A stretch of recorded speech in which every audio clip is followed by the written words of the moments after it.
This video is brought to you by Practical Music Theory for the Rock Guitarist, my new book, which is a comprehensive guide to all aspects of music theory necessary for playing rock guitar. From blues to the cycle of fifths, from understanding and using modes to choosing the right notes for a melodic solo, from pentatonic scales to chord construction and keys. It's all covered in a clear and concise manner. With accompanying video demonstrations, jam tracks and tabs, you'll learn to use the knowledge you gain in accessible ways that make sense for less than the cost of a few guitar lessons. Check out the link in the description for more details. Hello chaps, welcome once again to John Robson Guitar Tuition. As always, I do hope you're well. It's Tuesday, which means that under the normal run of events, I would be doing a top 5 list for today. But a few weeks ago, I did an expanded version of it, basically a top 10 list, my top 10 favourite guitar instrumentals of all time.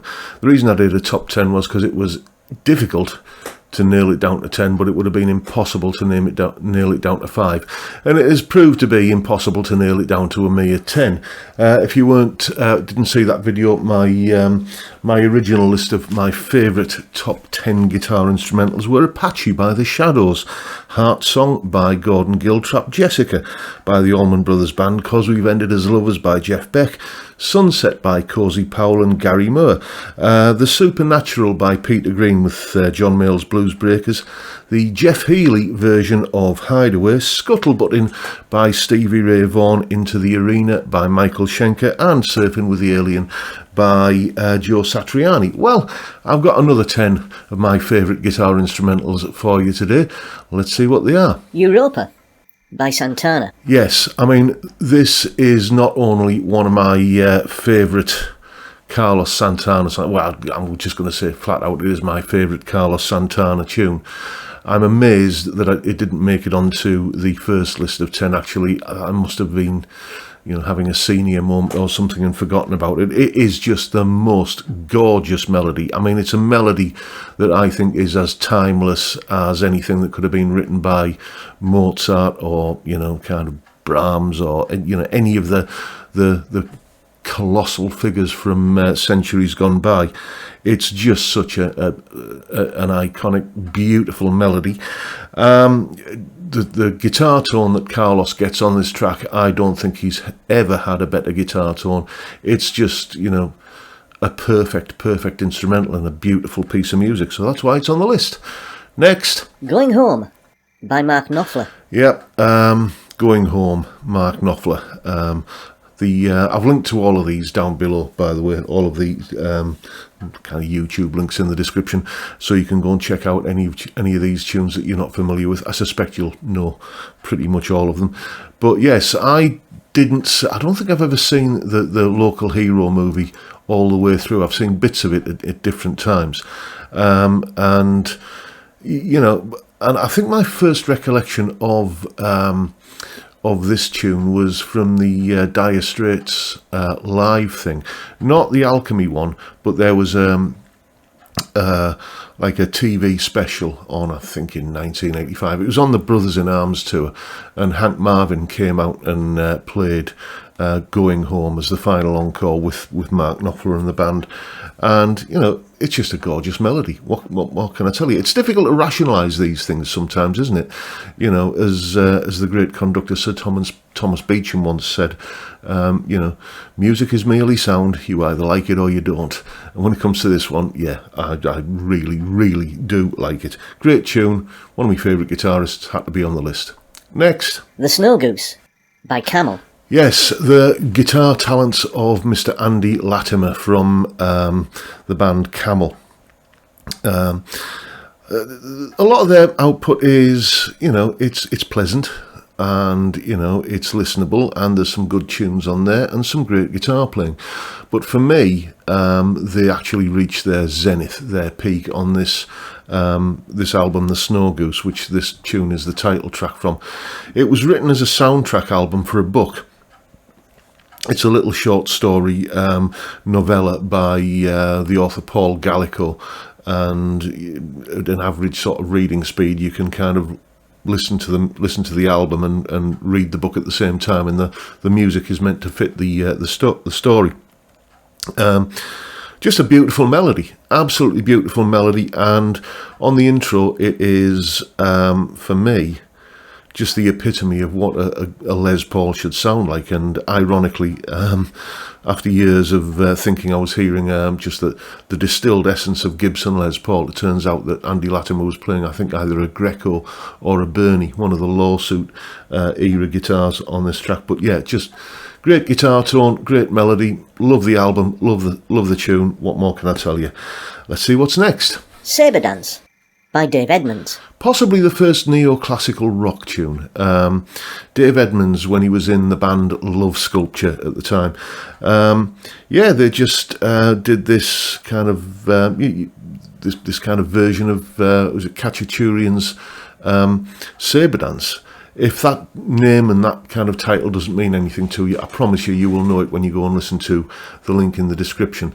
It's ridiculously fast, virtuoso guitar playing from about 1969 in that sort of neoclassical style. Admittedly, not an Yngwie kind of neoclassical. It's not all sweet picked arpeggios and all that kind of stuff, but it certainly was well ahead of that 80s kind of shreddy rock kind of thing. And the amazing thing is, when you listen to it, listen closely on headphones, you can hear it's all, I think, a single take.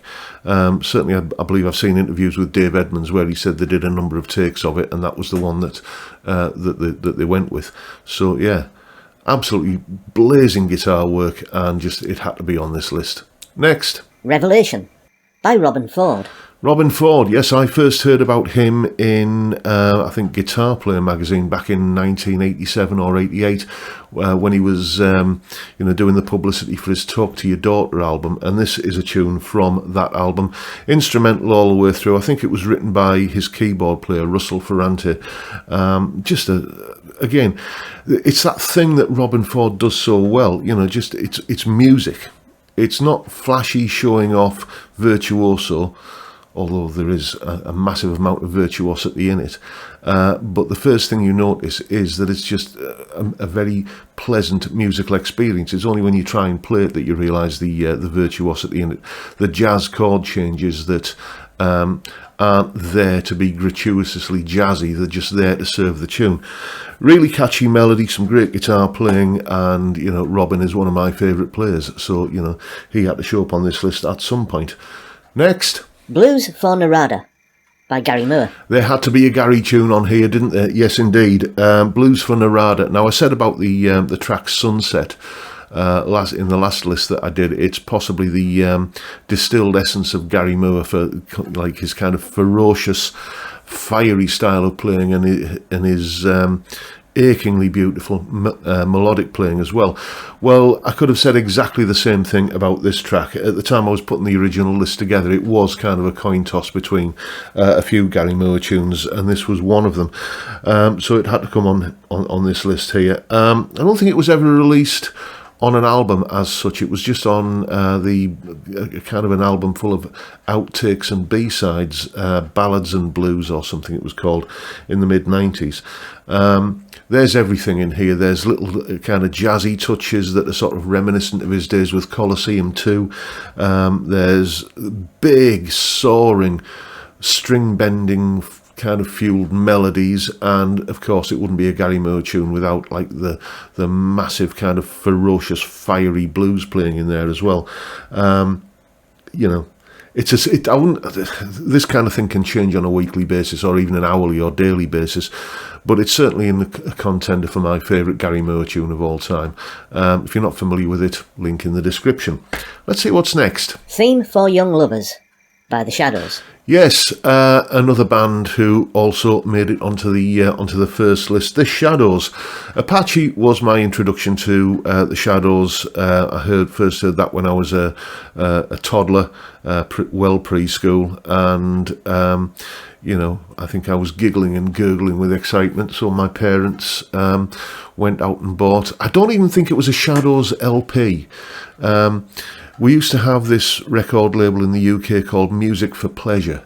Anyone remember that? And I think they also used to get put out under the Hallmark record label. And it would be kind of cover versions of varying degrees of accuracy, it has to be said, of the original artist recordings.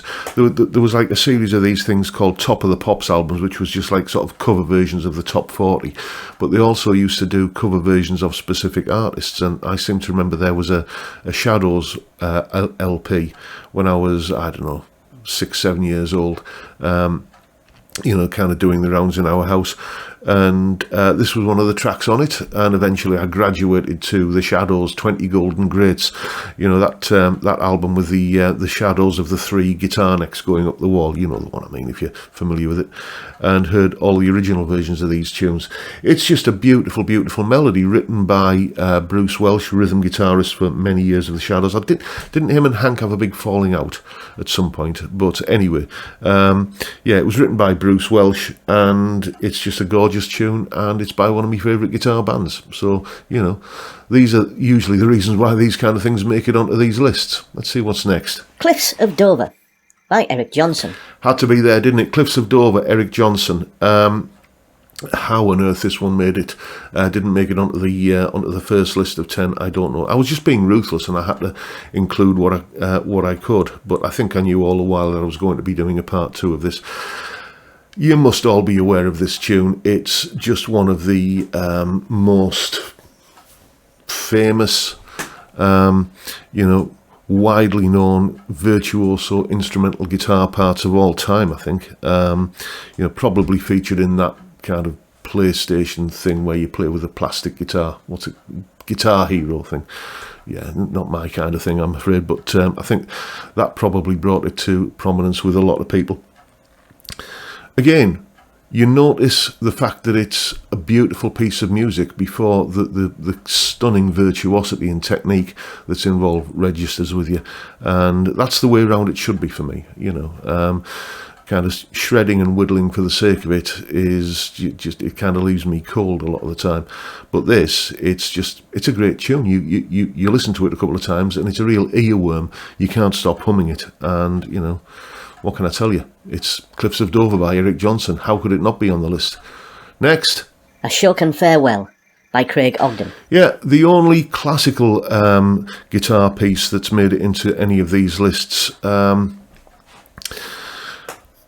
Back a few years ago, let's say, when we in the UK were probably in an election cycle or something like that, like we are now, and you turn the radio on and it's just kind of politicians spouting politician speak at you, Now, don't know about you, but when I first wake up on a morning, that's not what I want to hear with my first cup of coffee. I want something to soothe me into the day. So I would start putting on Classic FM, and and they started playing this tracks off this album by this young Australian classical guitar player called Craig Ogden, and this is his version of the J. Unger composition, A Shoken Farewell. It's one of those tunes that you might not recognise the title to, but when you hear it, you think, yeah, of course I know that. I've heard that all my life. Beautiful, beautiful guitar playing, and, it's just a gorgeous tune, and it's on the guitar. So I'm talking about my favourite guitar instrumentals. That's why it's on the list. Let's see what's last. Albatross by Fleetwood Mac. Yep, Albatross. Peter Green, Gary Moore and the Shadows, the only people who've made it onto both of these lists of 10. Albatross kind of almost but not quite suffers from that thing of being like one of those tunes that you've heard that many times that you never need to hear it again. I often think, Albatross, I'll probably skip that one, and then I'll listen to the first few bars, and I'm hooked again. It's just mesmerising and hypnotic and beautiful in its simplicity, and just you hear just the interplay between the different guitarists, because it was like Peter Green, Danny Kirwan and Jeremy Spencer, wasn't it, around about that time? Just the way that their lines all kind of weave in and out of each other. It's just mesmerising and beautiful, and a gorgeous, gorgeous tune. and that's why it had to be on this list. So there you go, folks. That's another list of my favourite 10 guitar instrumental tracks. I'm sure you have a list of your own very much along these lines, or very different. Either way, put it down in the comments. Let me know what your list is, and I'm looking forward to seeing what you think of the choices I've made. You know, there's always an opinion or two to be had, I suppose, isn't there? Anyway, that's it for today, folks. Hope you've enjoyed the video and found it entertaining in some small way. And if that's the case, please hit the subscribe button and the notification bell if you haven't already done so. And why not drop me a like as well while you're at it. Don't forget the live stream every Friday, 5 PM UK time, where we drink beer and talk about music and guitars and whatever else we fancy, basically. It's a great way to kick off the weekend, and I'd love to see you there if you can make it. But for now, I'll bid you all a good day and say thank you so much for watching. Thank you for your time. Look after yourselves, folks. Stay well, stay safe, and above all, stay sane. Bye for now.